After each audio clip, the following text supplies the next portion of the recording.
Welcome back dear friends. स्वागत है आप सभी का आपके अपने YouTube चैनल राजेश गुरुजी। हम पढ़ रहे थे जनरल साइंस के एमसीक्यूज, जिसमें आज हमारा टॉपिक रहेगा तंत्रिका तंत्र। तंत्रिका तंत्र के हम आज ऐसे क्वेश्चंस की बात करेंगे जो पिछले एग्जामों में आए हुए हैं, और ऐसे नए क्वेश्चनों की भी बात करेंगे जो आगे आने वाले एग्जामों में आपके लिए बहुत ही उपयोगी रहेंगे। क्लास स्टार्ट करने से पहले क्लास का लिंक अपने सहपाठियों को जरूर शेयर करिए ताकि उनको भी इस क्लास का लाभ मिले। चलो स्टार्ट करते हैं आज की क्लास। फर्स्ट क्वेश्चन, तंत्रिका तंत्र के अध्ययन को क्या कहते हैं? देखो, तंत्रिका तंत्र के अध्ययन को क्या कहेंगे? क्या फाइकोलॉजी कहेंगे, या माइकोलॉजी कहेंगे, या न्यूरोलॉजी कहेंगे, या डर्मेटोलॉजी कहेंगे? तो जो तंत्रिका तंत्र का अध्ययन है वो न्यूरोलॉजी कहलाता है, तो इसका ऑप्शन सी हो जाएगा सही। नेक्स्ट देखिए, मानव शरीर में सभी अंगों के कार्यों का नियंत्रण, संचालन व समन्वय कौन करता है? इनके हमारा जो मानव शरीर है उसमें सभी अंगों के कार्यों का नियंत्रण है, उनके संचालन का और उनके समन्वय करने का कार्य कौन करेगा? क्या अंतःस्रावी तंत्र करेगा, या तंत्रिका तंत्र करेगा, या दोनों?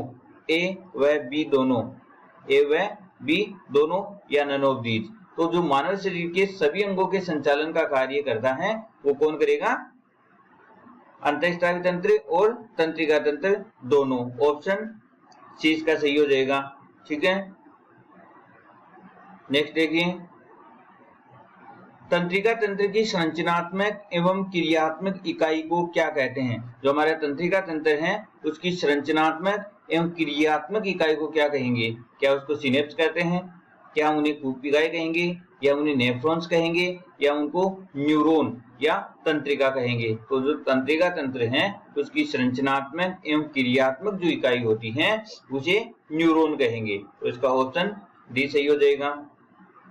नेक्स्ट देखिए, मानव मस्तिष्क का कौन सा अंग निगलने और उगलने का नियामक केंद्र है? साथ ही श्वसन गति, रक्तदाब, हृदय धड़कन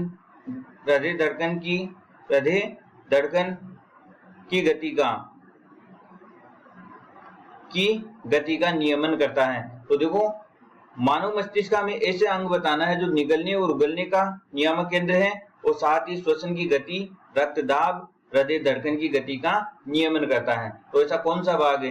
क्या सेरिब्रम है, या सेरिबेलम है, या मेडुला ओब्लोगेटा है, या पोन्स है? तो इन चारों ऑप्शन में से कौन सा सही हो जाएगा? तो इनमें से हो जाएगा मेडुला ओब्लोगेटा। ऑप्शन सी इसका सही हो जाएगा। नेक्स्ट देखिए, जन्म के बाद मानव के किस ऊतक में कोई कोशिका विभाजन नहीं होता है? देखो, जन्म के बाद मानव के शरीर में एक ऐसा ऊतक भी होता है जिसकी कोशिका में कोई विभाजन नहीं होता है, तो वो कौन सा होगा? तरल संयोजी, या कंकाल, या तंत्रिका, या न्यूरॉन, या जनन कोशिका, या पेशी? तो इनमें से कौन सा सही होगा? तो इनमें से हो जाएगा तंत्रिका या न्यूरॉन। न्यूरॉन्स में कोई कोशिका विभाजन नहीं होता है। ठीक है, नेक्स्ट, मानव शरीर की सबसे लंबी कोशिका कौन सी है? देखो, मानव शरीर में सबसे लंबी कोशिका कौन सी होती है? ऑप्शन ए तंत्रिका कोशिका जो लगभग 90 सेंटीमीटर की होती है, या स्पर्म कोशिका, या शुतुरमुर्ग का अंडा, या माइक्रोप्लाज्मा? तो इन चारों ऑप्शन में से मानव शरीर में पाई जाने वाली सबसे लंबी कोशिका कौन सी है? तंत्रिका कोशिका, जो कितनी लंबी है? लगभग 90 सेंटीमीटर लंबी है। ऑप्शन इसका सही हो जाएगा। नेक्स्ट देखिए, बुद्धि, भावना, इच्छा शक्ति, स्मरण शक्ति, चेतना, अनुभव, तर्क शक्ति, रोना, हंसना, मूत्र त्याग, मल त्याग आदि का केंद्र बिंदु स्थित है? हमारे मस्तिष्क के कौन सा भाग में इन सभी का केंद्र बिंदु स्थित है? क्या सेरिब्रम में होगा, या सेरिबेलम में होगा, या हाइपोथैलेमस में होगा, या मध्य मस्तिष्क में होगा? तो हमें बताना है कि इन सभी का केंद्र बिंदु हमारे मस्तिष्क के कौन से भाग में होगा। तो ये हो जाएगा सेरिब्रम, प्रमस्तिष्क में। ऑप्शन ए इसका सही हो जाएगा। नेक्स्ट देखिए,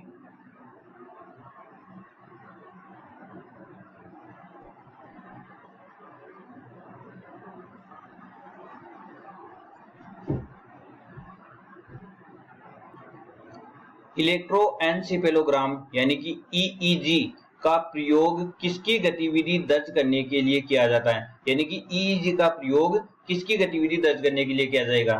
क्या हृदय की, या मस्तिष्क की, या आंख की, या पेट की? तो इन चारों ऑप्शन में से कौन सा सही हो जाएगा? ये हो जाएगा ब्रेन, मस्तिष्क की। मस्तिष्क की गतिविधि दर्ज करने के लिए ईईजी यानी कि इलेक्ट्रोएन्सेफेलोग्राम का प्रयोग किया जाता है। तो इसका ऑप्शन बी सही हो जाएगा। नेक्स्ट देखिए, दो तंत्रिका कोशिकाओं के मिलने के स्थान को क्या कहते हैं? जहां पर दो तंत्रिका कोशिकाएं मिलती हैं उस स्थान को क्या कहेंगे? क्या उसे रेनवियर की संधि बोलेंगे, या सिनेप्स कहेंगे, या डेंड्रॉन्स कहेंगे, या नन ऑफ दीज?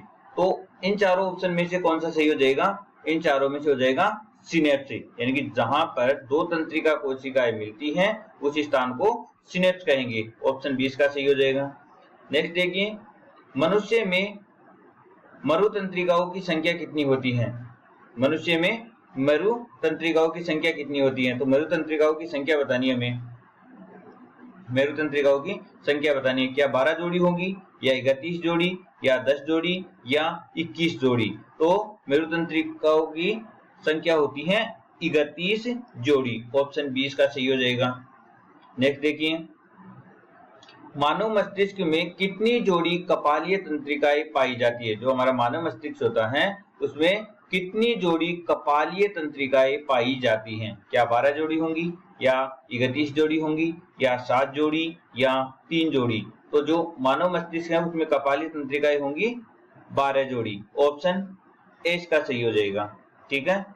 नेक्स्ट देखिए, मानव मस्तिष्क में 3 स्तरीय झिल्लियों का आवरण पाया जाता है। जो हमारा मानव मस्तिष्क होता है उसके ऊपर 3 प्रकार की झिल्लियों का आवरण पाया जाता है, जिनमें सबसे बाहरी आवरण कौन सी झिल्ली का बना होता है? तो हमें बताना है कि सबसे बाहर की ओर कौन सी झिल्ली पाई जाती है। क्या ड्यूरामेटर होगी, या एरेक्नोइड होगी, या पायामेटर होगी, या प्लूरल झिल्ली होगी? तो इन चारों में से कौन सा ऐसी झिल्ली है जो हमारे मानव मस्तिष्क के बाहर की ओर पाई जाती है? तो वो हो जाएगी ड्यूरामेटर। ऑप्शन ए इसका सही हो जाएगा। नेक्स्ट देखिए, दो माइलिन आच्छेदों के बीच स्थित संधि को क्या कहा जाता है? दो माइलिन आच्छेद हैं, उनके बीच में संधि है, उस संधि को क्या कहेंगे? क्या उसे एक्सोन कहेंगे, या डेंड्रॉन्स कहेंगे, या साइटोन कहेंगे, या रेनवियर के नोड कहेंगे? तो क्या कहेंगे? तो दो माइलिन आच्छेदों के बीच रेनवियर के नोड पाए जाते हैं। ऑप्शन डी इसका सही हो जाएगा। नेक्स्ट देखिए, वह पदार्थ जो प्रेरणा का युग्मानुबंधन यानी कि सिनेप्स पर एक न्यूरॉन से दूसरे न्यूरॉन तक पेशी में संवहन करता है, तो वह पदार्थ कौन सा होगा? तो वह पदार्थ कौन सा होगा? ऑप्शन ए एसिटिल कोलिन, या एसिटिक अम्ल, या एपिथैलेमस, या सेरिबेलम? तो इन चारों में से कौन सा होगा? तो इन चारों में से होगा एसिटिल कोलिन। ऑप्शन ए इसका सही हो जाएगा। नेक्स्ट देखिए, मनुष्य के मस्तिष्क में ताप नियामक केंद्र, जो हमारा मानव मस्तिष्क है उसमें ताप नियामक केंद्र कहां पर स्थित होता है? क्या थैलेमस में होगा, या हाइपोथैलेमस में होगा, या एपिथैलेमस में होगा, या सेरिबेलम में होगा? तो इन चारों ऑप्शन में से कौन सा सही होगा? इन चारों ऑप्शन में से होगा हाइपोथैलेमस। जो हमारा हाइपोथैलेमस होता है उसमें ताप नियामक केंद्र उपस्थित होता है। नेक्स्ट है, मानव शरीर की हेड मास्टर ग्रंथि किसे कहा जाता है? जो मानव मस्तिष्क है उसकी हेड मास्टर ग्रंथि किसे कहेंगे? क्या पीयूष ग्रंथि को बोलेंगे, या एड्रिनल को बोलेंगे, या हाइपोथैलेमस को बोलेंगे, या थायराइड को बोलेंगे? तो जो हेड मास्टर ग्रंथि है वो बोलेंगे हाइपोथैलेमस को। इसका हो जाएगा ऑप्शन सी सही हो जाएगा। नेक्स्ट देखिए, सबसे बड़ी कपालीय तंत्रिका कौन सी है? देखो 4 ऑप्शन दिए हुए हैं, इनमें से हमें बतानी है कि सबसे बड़ी कपालीय तंत्रिका कौन सी है। क्या वेगस तंत्रिका होगी, या एबिसेंट तंत्रिका होगी, या साइटिका होगी, या ट्रांक्लियर होगी? तो इन चारों में से सबसे बड़ी कपालीय तंत्रिका कौन सी होगी? तो इन चारों में से सबसे बड़ी कपालीय तंत्रिका होगी वेगस तंत्रिका। ऑप्शन ए इसका सही हो जाएगा। नेक्स्ट देखिए, मनुष्य के मस्तिष्क का भार होता है, जो मानव मस्तिष्क है उसके मस्तिष्क का भार कितना होगा, क्या 1300 ग्राम होगा या 1500 ग्राम या 1000 ग्राम या 2000 ग्राम। तो जो मानव मस्तिष्क का भार है वो हो जाएगा 1300 ग्राम होता है, लगभग 1300 ग्राम होता है। इसका ऑप्शन ए सही हो जाएगा। नेक्स्ट देखिए, भूख, प्यास, प्यार, क्रोध, घृणा आदि का केंद्र बिंदु कहां पर पाया जाता है। तो जो हमारे मानव मस्तिष्क में इनका केंद्र कहां पर पाया जाएगा, क्या हाइपोथैलेमस में होगा या थैलेमस में या सेरिबेलम में या सेरिबेलम में। तो भूख, प्यास, प्यार, क्रोध, घृणा का जो केंद्र बिंदु होता है वो हो जाएगा हाइपोथैलेमस में। ऑप्शन ए इसका सही हो जाएगा। नेक्स्ट है, शराब का सेवन करने के पश्चात किसी व्यक्ति के मस्तिष्क का कौन सा भाग सबसे पहले प्रभावित होता है। तो जो शराब सेवन करने के बाद में मानव मस्तिष्क का कौन सा भाग सबसे पहले प्रभावित होगा, क्या सेरिबेलम जिसे अनुमस्तिष्क कहते हैं या सेरिब्रम या पोन्स या हाइपोथैलेमस। तो जो शराब पीने के बाद में सबसे अधिक प्रभावित होने वाला भाग है वो जाएगा सेरिबेलम, अनुमस्तिष्क है वो सबसे पहले प्रभावित होता है। नेक्स्ट देखिए, श्वसन केंद्र कहां उपस्थित होता है। जो श्वसन का केंद्र बिंदु है वो मस्तिष्क के कौन से भाग में उपस्थित होगा, क्या वो सेरिबेलम में होगा या सेरिब्रम में होगा या मेडुला ओब्लोगेटा में होगा या हाइपोथैलेमस में होगा। तो जो श्वसन का केंद्र बिंदु है वो मानव मस्तिष्क के मेडुला ओब्लोगेटा में उपस्थित होता है। नेक्स्ट है, सिंपैथेटिक तंत्र यानी कि अनुकंपी तंत्र का कार्य नहीं है। देखो 4 ऑप्शन दिए हुए हैं, इनमें से हमें बताना है कि अनुकंपी तंत्र का कार्य इनमें से कौन सा नहीं है। ऑप्शन ए हृदय स्पंदन दर को बढ़ाता है, ऑप्शन बी पुतली को फैलाना, ऑप्शन सी श्वसन दर को बढ़ाना, ऑप्शन डी लार के स्त्राव को बढ़ाना। तो इन चारों में से हमें बताना है कि अनुकंपी तंत्र का कार्य नहीं है। तो हृदय स्पंदन दर को बढ़ाना ये तो कार्य है इसका, पुतली को फैलाना ये भी है, श्वसन दर को बढ़ाना ये भी है, लेकिन लार के स्त्राव को ये घटाने का काम करता है। इसका मतलब इसका ऑप्शन डी सही हो जाएगा। नेक्स्ट देखिए, मानव मस्तिष्क का सबसे बड़ा भाग बना होता है।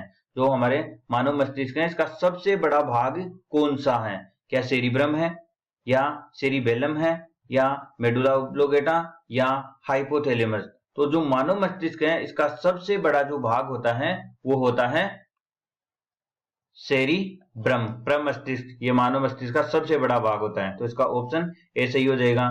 नेक्स्ट है, मस्तिष्क व मेरु रज्जु के चारों ओर एक द्रव्य भरा रहता है, उसे क्या कहते हैं। जो मस्तिष्क और मेरु रज्जु है उसके चारों तरफ एक द्रव्य भरा रहेगा, उस द्रव्य को क्या कहते हैं। क्या उसे लाल द्रव्य कहेंगे या उसे काचाप द्रव्य कहेंगे या उसे सेरेब्रोस्पाइनल द्रव्य कहेंगे यानी कि CSF या उपरोक्त सभी।